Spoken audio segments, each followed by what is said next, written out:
오늘 우리에게 주신 하나님의 말씀 열왕기하 15장 1절부터 38절까지 말씀입니다. 열왕기하 15장 1절부터 38절까지 말씀 이제 봉독하겠습니다. 하나님의 말씀 경청하십시오. 이스라엘의 여로보암 왕 제27년에 유다의 아마샤 왕의 아들 아샤랴가 왕이 되었다. 그가 왕이 되었을 때 그의 나이는 16살이었다. 그는 예루살렘에서 52해 동안 다스렸다. 그의 어머니 여골리아는 예루살렘 태생이다. 그는 자기의 아버지 아마샤가 한 모든 일을 본받아 주님께서 보시기에 올바른 일을 하였으나 산당만은 제거하지 않아서 그때까지 백성은 여전히 산당에서 제사를 드리고 분향을 하였다. 그리하여 주님께서 왕을 치셨으므로 왕은 죽을 때까지 나병 환자가 되었고 격리된 궁에서 살았다. 왕자 요담이 왕실을 관리하며 나라의 백성을 다스렸다. 아세라의 나머지 행적과 그가 한 모든 일은 유다 왕 역대 지략에 기록되어 있다. 아세라가 죽어 그의 조상과 함께 잠드니 다윗성의 조상과 함께 장사 지냈다. 왕자 요담이 그의 뒤를 이어 왕이 되었다.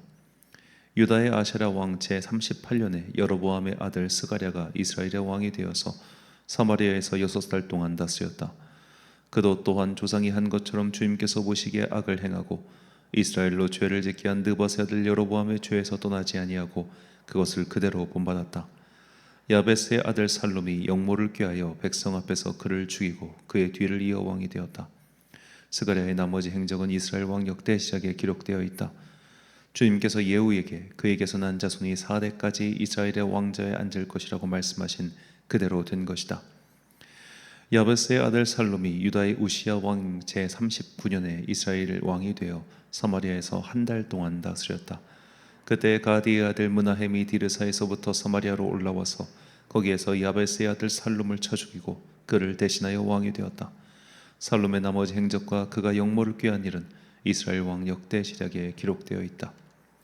그때에 므나헴은 디르사에서부터 진격하여 와서 딥사와 그 안에 있는 모든 사람을 쳐 죽이고 사방 모든 것을 공격하였다. 그들이 그에게 성문을 열어주지 않았다고 하여 그는 그곳을 치고 임신한 여자들의 배를 갈라 죽이기까지 하였다. 유다의 아세라 왕 제39년에 가디의 아들 므나헴이 이스라엘의 왕이 되어 사마리아에서 10해 동안 다스렸다. 그는 주님께서 보시기에 악을 행하였다. 그는 이스라엘로 죄를 짓게 한 느밧의 아들 여로보암의 죄에서 일생 동안 떠나지 아니하고 그것을 그대로 본받았다. 아시리아의 불왕이 그 땅을 치려고 올라오니 므나헴은 불에게 은 1000달란트를 주었다. 이렇게 한 것은 그의 도움을 받아서 자기 왕국의 통치권을 굳게 하려 함이었다. 므나헴은 아시리아 왕에게 바치려고 이스라엘의 모든 부자에게 한 사람당 은 53개씩을 바치게 하였다. 그러자 아시리아 왕은 더 이상 그 땅에 머물지 않고 되돌아갔다. 므나헴의 나머지 행적과 그가 한 모든 일은 이스라엘 왕 역대 지략에 기록되어 있다. 므나헴이 그의 조상과 함께 누워 잠드니 그의 아들 브가히야가 뒤를 이어 왕이 되었다. 유다 왕 아시랴 제50년에 므나헴의 아들 브가히야가 이스라엘의 왕이 되어 사마리아에서 2해 동안 다스렸다. 그는 주님께서 보시기에 악을 행하였다. 그는 이스라엘로 죄를 짓게 한 느밧의 아들 여로보암의 죄에서 떠나지 아니하고 그대로 본받았다. 그의 부관인 르말리아의 아들 베가가 아르곱과 아리에와 길르앗 사람 50명과 더불어 반란을 일으켜서 사마리아에 있는 왕궁의 요새에서 왕을 죽이고 그를 대신하여 왕이 되었다. 부가히야의 나머지 행적과 그가 한 모든 일은 이스라엘 왕 역대 지략에 기록되어 있다. 유다의 아샤랴 왕 제52년에 르말리아의 아들 베가가 이스라엘의 왕이 되어 사마리아에서 20해 동안 다스렸다. 그는 주님께서 보시기에 악을 행하였으며 이스라엘로 죄를 짓게 한 느밧의 아들 여로보암의 죄에서 떠나지 아니하고 그것을 그대로 본받았다. 이스라엘의 베가 왕 시대에 아시리아의 디글랏빌레셋 왕이 쳐들어와서 이온과 아벨 벤 마아가와 야노아와 게데스와 하솔과 길르앗과 갈릴리와 납달리의 온 지역을 점령하고 주민들을 아시리아로 사로잡아갔다. 엘라의 아들 호세아가 르말리아의 아들 베가에게 반역하여 그를 살해하고 우시아의 아들 요담 제20년에 그의 뒤를 이어 왕이 되었다. 베가의 나머지 행적과 그가 한 모든 일은 이스라엘 왕 역대 시작에 기록되어 있다. 이스라엘의 르말리아 왕의 아들 베가 제2년에 우시아의 아들 요담이 유다의 왕이 되었다. 그가 왕이 되었을 때 그의 나이는 25살이었다. 그는 예루살렘에서 16해 동안 다스렸다. 그의 어머니 여류사는 사독의 딸이다. 그는 아버지 우시아가 한 것을 그대로 본받아 주님께서 보시기에 올바른 일을 하였다. 그러나 산당만은 제거하지 않아서 백성들이 여전히 산당에서 제사를 지내고 분향하였다. 그는 주님의 성전의 윗대문을 세웠다. 요담의 나머지 행적과 그가 한 모든 일은 유다 왕 역대지략에 기록되어 있다. 이때부터 주님께서는 시리아의 르신 왕과 르말리아의 아들 베가를 보내어 유다를 치기 시작하셨다. 요담은 죽어 그의 조상 다윗의 성의 조상들과 함께 안장되었고 그의 아들 아하스가 그의 뒤를 이어 왕이 되었다. 아멘. 악으로 선을 이룰 수 없다란 제목으로 하나님의 말씀 선포하겠습니다. 역사에 이름을 남긴 폭군들은 대를 위해 소를 희생한다는 식의 행동을 거침없이 저질렀습니다. 특히 전쟁과 같은 상황에서는 이런 일들이 흔히 벌어졌죠. 전략적인 큰 승리를 위해 작은 패배와 또 희생을 강요하는 일들은 너무나 흔하게 벌어졌습니다. 폭군들의 통치는 결국 이겁니다. 당장에 악을 행하더라도 나에게 전략적인 승리를 가져다 줄 수만 있다면 그런 악을 행하는 것을 전혀 개의치 않았죠. 자, 이렇게 대를 위해 소를 희생하고 당장의 승리를 위해서 악한 일도 서슴지 않고 저지르면 나중에 어떤 결과가 나올까요? 당장에는 빠른 그리고 좋은 것이 올지도 모릅니다. 하지만 결국 이것은 임시방편에 지나지 않죠. 대중들, 사람들은 지도자가 대를 위해 소를 희생시키면 언젠가 그 소가 바로 자기 자신이 될 수도 있다고 생각하기 때문에 결국 조직 내 분위기가 안 좋아지는 겁니다.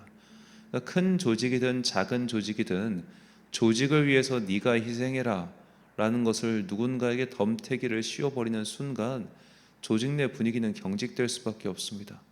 그 희생의 칼날이 나에게도 언제든 돌아올 수 있다는 것을 본능적으로 알기 때문이죠. 그래서 조직을 이끄는 사람은 함부로 사람을 내치거나 또 함부로 조직을 위해 희생을 시킨다는 등 그런 식으로 이용하면 안 되는 겁니다. 다 부메랑이 되어 돌아옵니다. 오늘 본문은 왕권의 안정을 위해 무자비한 폭력을 휘두른 북이스라엘의 왕 므나헴의 행적을 소개합니다. 본문 16절 그리고 19절과 20절입니다. 그때 므나헴이 디르사에서 와서 딥사와 그 가운데 있는 모든 사람과 그 사방을 쳤으니 이는 그들이 성문을 열지 아니하였음이라. 그러므로 그들이 그곳을 치고 그 가운데 아이벤 부녀를 갈랐더라. 19절과 20절 아스로 왕 불이 와서 그 땅을 치려함에 므나헴이 은 1000달란트를 불에게 주어서 그로 자기를 도와주게 하므로 나라를 자기 손으로 굳게 세우고자 하여 그 은을 이스라엘 모든 큰 부자에게서 강탈하여 각 사람에게 은 50세겔씩 내게 하여 아수르 왕에게 주었더니 이에 아수르 왕이 되돌아가 그 땅에 머물지 아니하였더라. 아멘. 자, 하나님의 약속하신 대로 예후의 왕조는 4대까지 이어졌습니다. 하지만 여로보암 2세의 아들인 스가랴는 살룸의 반역으로 살해되었죠. 그 이 살룸 또한 고작 한 달밖에 왕위에 있지 못하고 므나헴의 반란으로 살해당했습니다. 자, 이 상황을 현대 정치에 비유하자면 1년 사이에 대통령이 3명이었던 겁니다. 나라가 얼마나 혼란스러웠겠습니까? 이 혼란을 잠재우기 위해 므나헴은 나라를 공포로 통치합니다. 먼저 자신에게 반역한 딥사라는 지역을 초토화시킵니다. 학자들은 이 지명이 다른 사본의 답부아라고 기록된 것을 근거로 딥사가 아닌 답부아였을 것이라고 추측합니다. 왜냐하면 딥사는 이 유프라테스 강 유역에 있는 아주 먼 지역이기 때문이죠. 반면에 답부아는 에브라임과 므낫세 사이에 있는 도시로 북이스라엘의 영토 안의 도시였습니다. 딥사든 답부아든 중요한 것은 므나헴이 어떤 지역을 매우 잔혹하게 다스렸다는 것이죠. 이런 잔혹함은 그러니까 당장에 자신의 목적을 이루기 위해 누군가의 생명을 없애는 것도 개의치 않고 또 누군가의 것을 빼앗는 것도 개의치 않는 모습은 아수르의 군대가 쳐들어왔을 때 더욱 분명히 드러납니다. 그는 적군과 강화 조약을 맺기 위해 백성들의 돈을 강탈합니다. 그런데 그는 모든 백성에게 골고루 돈을 강탈하는, 즉 일종의 세금식으로 그것을 거둬들이지 않고 나라의 큰 부자들에게서만 돈을 빼앗습니다. 자, 이렇게 하면 당장에 저 밑에 백성들은 와, 우리 왕이 부자들 돈을 뺐네, 와 잘한다 하고 박수를 칠지 모르지만 결국 본질적으로 보면 사유재산을 국가가 강탈해 간 거잖아요. 이렇게 국가가 사유재산을 강탈해 가면 당장에는 저 부자들만 뺏어가네라고 좋아할지 모르지만 조금만 머리가 돌아가는 사람이면 저 왕은 우리의 재산을 언제든지 뺏어갈 수 있는 사람이야 라는 것을 알게 되겠죠. 그렇게 되면 모두가 다 위축되고 국가에 충성하는 것은 더욱더 사라지고 공동체 안에는 흉흉한 마음만 들게 되는 겁니다. 무엇보다 므낫세는 외세의 힘을 이용해서라도 국가의 안정을 꾀하려고 했습니다. 이게 역사를 돌아보면 가장 어리석은 통치자가 어떤 통치자냐? 자기 안방 안 지키고 외세 힘을 빌려가지고 자기 집안을 다스리려고 하는 사람이에요. 가장 어리석은 통치자죠. 이런 통치자들의 다스린 나라는 한결같이 망했습니다. 결국 므나헴 본인은 10년 동안 제위에 올랐지만 그의 아들 부가히야는 고작 2년 다스리다가 부관인 베가의 반란으로 살해당하고 맙니다. 피와 폭력으로 나라를 다스려봤자 12년밖에 못 간다는 명확한 증거죠. 단기 성과만을 노리고 이것저것 해봤자 결국 장기적으로 봤을 때 그것이 더 손해라는 것을 보여주는 겁니다. 그래서 모든 조직을 운영하는 사람이 다들 장기적 관점을 가지고 조직을 운영해야 한다고 입을 모아 말하죠. 우리는 므나헴의 악행과 그리고 그의 왕조의 실패를 통해서 악한 방법으로는 결코 선한 결과를 얻을 수 없다는 것을 배워야 합니다. 당장의 위기를 모면하기 위해 꼼수를 쓴다거나 당장의 성과를 도출하기 위해 사람을 함부로 대하며 심지어 악을 저지르면 결국 그것은 내 머리로 돌아오게 되어 있습니다. 그래서 현명한 자들은 미래의 승리를 위해 지금의 패배와 고난을 감수하지만 어리석은 자들은 당장의 승리를 위해 억지를 부리고 무리수를 두다가 결국 패망하지요. 그래서 어리석음과 악함은 죄라는 배에서 나온 쌍둥이입니다. 어리석음과 악함은 죄라는 배에서 나온 쌍둥이다. 둘은 다른 것처럼 보이지만 똑같습니다. 반대로 지혜로운 자는 비록 느리고 당장의 결과가 뚜렷하게 보이지 않더라도 선한 길을 택합니다. 그래야 더 멀리 더 오래 간다는 것을 알고 있기 때문이죠. 그래서 잠언 기자는 지혜로운 선한 길과 어리석은 악한 길의 결말을 다음과 같이 알려줍니다. 잠언 2장 20절부터 22절까지 말씀입니다. 지혜가 너를 선한 자의 길로 행하게 하며 또 의인의 길을 지키게 하리니 대저 정직한 자는 땅에 거하며 완전한 자는 땅에 남아 있으리라. 그러나 악인은 땅에서 끊어지겠고 간사한 자는 땅에서 뽑히리라. 아멘.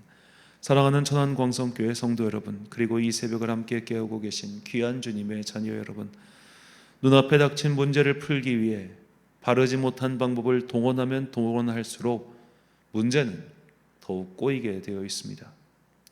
비록 답답하고 느려 보일지라도 빛의 길, 선한 길을 택하십시오. 그것이 더 확실할 뿐더러 무엇보다 지혜로운 길입니다. 그래서 정말로 지혜로운 사람들은 모두와 더불어 함께 갈 수 있는 길을 택하고 어리석은 자들은 자기 혼자만 멀리 가려 합니다. 그런 자들이 겪게 될 패망에 대해서 우리는 성경을 통해서도 그리고 역사를 통해서도 또 주변을 통해서도 정말 많이 듣고 보고 있습니다. 지금 우리 모두 각자 앞에 어떤 선택의 기로가 놓여 있다면 무엇이 선한 길인지부터 고민하십시오. 이 길이 나에게 유리할까? 저 길이 나를 승리로 이끌어줄까? 그것을 고민하는 게 아니라 무엇이 선한 길일까? 무엇이 선한 방법일까? 그것을 고민하시고 그것을 택하십시오. 그것이 결국 우리를 더 높은 자리로, 더 오랜 자리로, 더 좋은 자리로 인도할 것이기 때문입니다. 느릴지언정 확실한 길입니다. 지혜로운 자들은 선한 길을 택하고 어리석은 자들은 악한 길을 택한다는 이 진리를 잊지 마시고 당장의 빠른 길이 아닌 비록 답답해 보여도 선한 길을 택하여 정도를 걸어가는 성도들이 되시길 예수님의 이름으로 축원합니다. 기도하겠습니다. 사랑과 은혜가 풍성하신 아버지 하나님, 우리에게 선한 길, 바른 길을 택하라고 깨우쳐 주시니 감사합니다. 그 길이 더 지혜롭고 더 확실한 길이라는 것 또한 깨닫게 해주시니 감사합니다. 우리는 때론 마음의 조급함을 이기지 못하고 당장의 승리를 위해서, 당장의 성과를 얻기 위해서 어떤 길든 상관없다고 그 길을 택하는 경우가 많습니다. 하지만 문하임의 경우를 보더라도 그것이 당장은 무언가를 안정화시킬 수 있고 당장은 무언가를 줄 수 있을 것처럼 보여도 그것이 돌고 돌아 부메랑으로 돌아온다는 것을 이제는 깨닫게 하여 주옵소서. 내 앞에 놓여있는 길 중 빠른 길, 성과가 보이는 길, 그런 길을 택하지 않고 비록 느리더라도 선한 길, 비록 답답해 보이더라도 바른 길을 걸어가 지혜로운 자에게 면류관을 주시는 주님께 상과 칭찬을 얻게 하여 주옵소서. 오늘 하루도 각자의 삶의 자리에서 열심히 살아가는 당신의 자녀들에게 크신 은총 내려주시기를 간절히 소망하오며 이 모든 말씀 우리 구주 예수 그리스도의 이름으로 기도드립니다. 아멘. 오늘의 기도 제목입니다. 당자의 성과에 급급해하지 않도록 선한 길을 택할 수 있는 지혜를 달라고 주님께 기도하십시오. 오늘 주신 기도의 제목 가지고 기도와 묵상의 힘쓰는 하루 되시길 바랍니다. 기도하겠습니다.